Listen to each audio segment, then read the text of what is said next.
Hi everyone, it's Knute here. Today I'm going to be talking about the Security Plus 501 test by CompTIA. I just have basically a few tips for you guys, kind of how I managed to pass the test, or at least what I believe helped me out in passing the test. And then I'm just going to go over a brief background of what I did studying for the exam. Yeah, so that's it. So let's jump right in.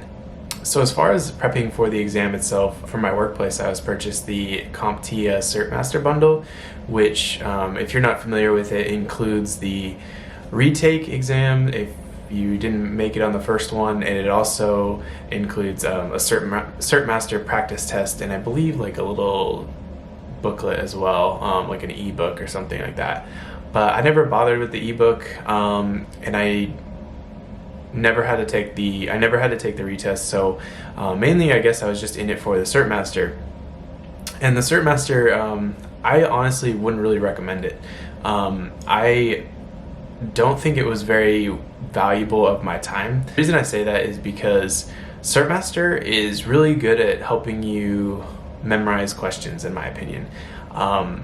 I guess I found myself not necessarily understanding the question as much, but I would get one wrong, and it does have a feature that's nice where it like kind of tells you if you're sure or not on a question, and then like if you are double sure and you got it right, then it will like never ask you that question again. If you're unsure and you get it right, then it's going to ask you again to make sure you know it.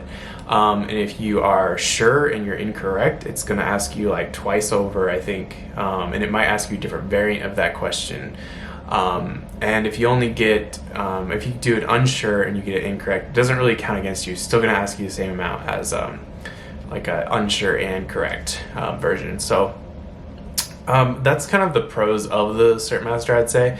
But other than that, I don't really think it's really worth my time. I just said, like I said, I found myself kind of memorizing a lot of the questions, because once I finished the whole CertMaster, which took a while, I came back to the beginning and I found that I kind of forgot a lot of those questions, and not really even because of the, like, I still didn't know some of those terms, and it wasn't even that I wasn't really reinforced on what I did and didn't know. I just kind of ended up memorizing a lot of the answers, which isn't really what you want for a test like the CompTIA Security Plus. It's very, the scope is very large, so you need to make sure you understand everything. You are in for a good surprise if you think you can memorize some questions for the Security Plus from the practice test or whatever quizzes that you take, and you go to the CompTIA exam, and yeah, you're in for a good surprise, because it is not a test that you can study for like that at all. The scope of it is just way too big. Yeah, it's not the way to go. So I would actually recommend kind of staying away from the CertMaster if it's my opinion. I really don't think it's worth the cost. Like I said, it was paid for by me, or by my workplace, but I don't really think it really did too much for me. But moving on into some stuff I do think really helped me, and that is Professor Messer. I actually have been watching Professor Messer for quite some time. So I actually meant to take my Security Plus a while back, but I never really just got around to it. A while back I started watching Professor Messer and I became pretty familiar with him, but I never really stuck to his videos, I guess. But if you actually do watch his videos, and I would say even if you can attend some of the study groups that he hosts, are just amazing. Like, he talks about things and he goes in depth. And a lot of times those study groups he does, he has like a few questions or so, and it's not too many usually, like practice test questions, but the ones he does go over, he goes really well in depth, and he makes sure that you really understand it. I'm a big fan of Professor Messer, mainly because he knows that when he was testing or studying for a test, that he always wished that the wrong answers had an explanation for why they were wrong. And I'm the same way. I can't really get over a question until I understand why the incorrect answers were wrong. Not just the right answer, like why did I choose this one? And why is that one not the one to choose? So I guess like that was a huge help, just watching some of his videos. And I even went a step further and purchased his practice test questions. That it was really awesome. So I guess during the whole CompTIA exam preparation, I was listening to his videos when I got home. If I had any time at work too, I was watching his videos, taking some notes on things that I really just needed reinforcement. I wasn't taking notes on everything, but things that I really needed help on, it was really good to listen to his videos and watch his videos as well.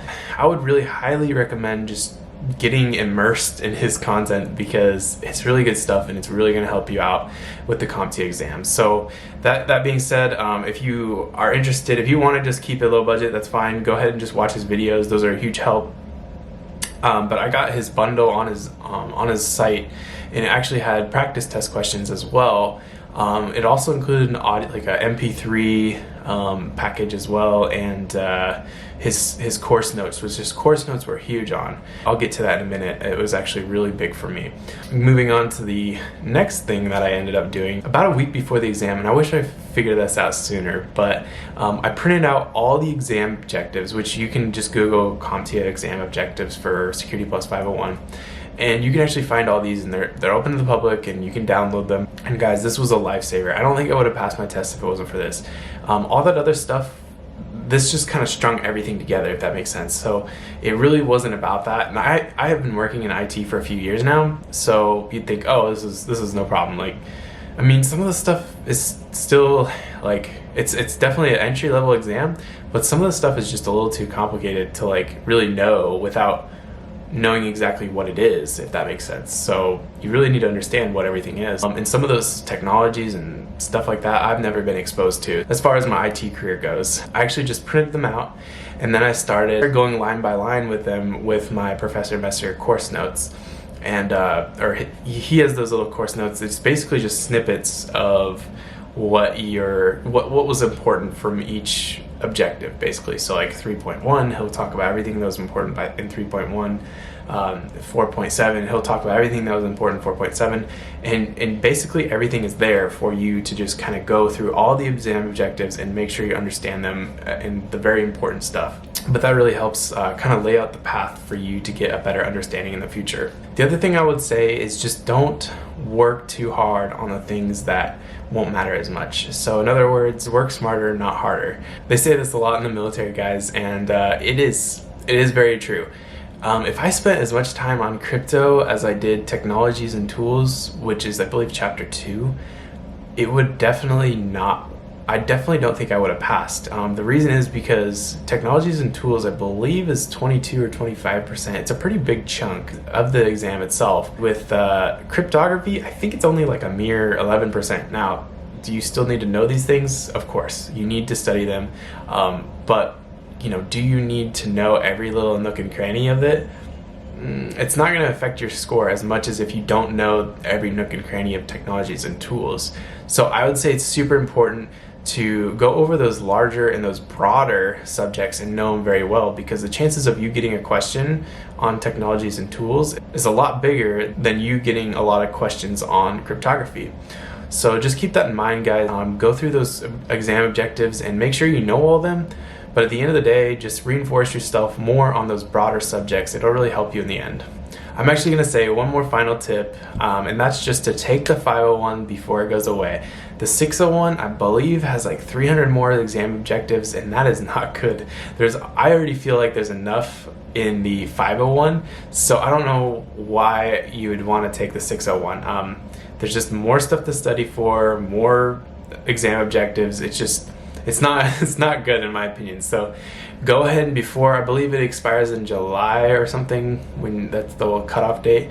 So I would say go ahead and take the 501 as soon as you can, because the 601 is just going to be even more. So yeah, guys, that's all I have for today. Thank you so much for watching, and if you guys have any questions or comments down below, make sure you put them down there and I'll take a look at them and get back to you when I can. But yeah, guys, I hope you enjoyed this video. I hope it meant something to you. I hope you will pass your test. Just study hard and work at it, and you'll get it.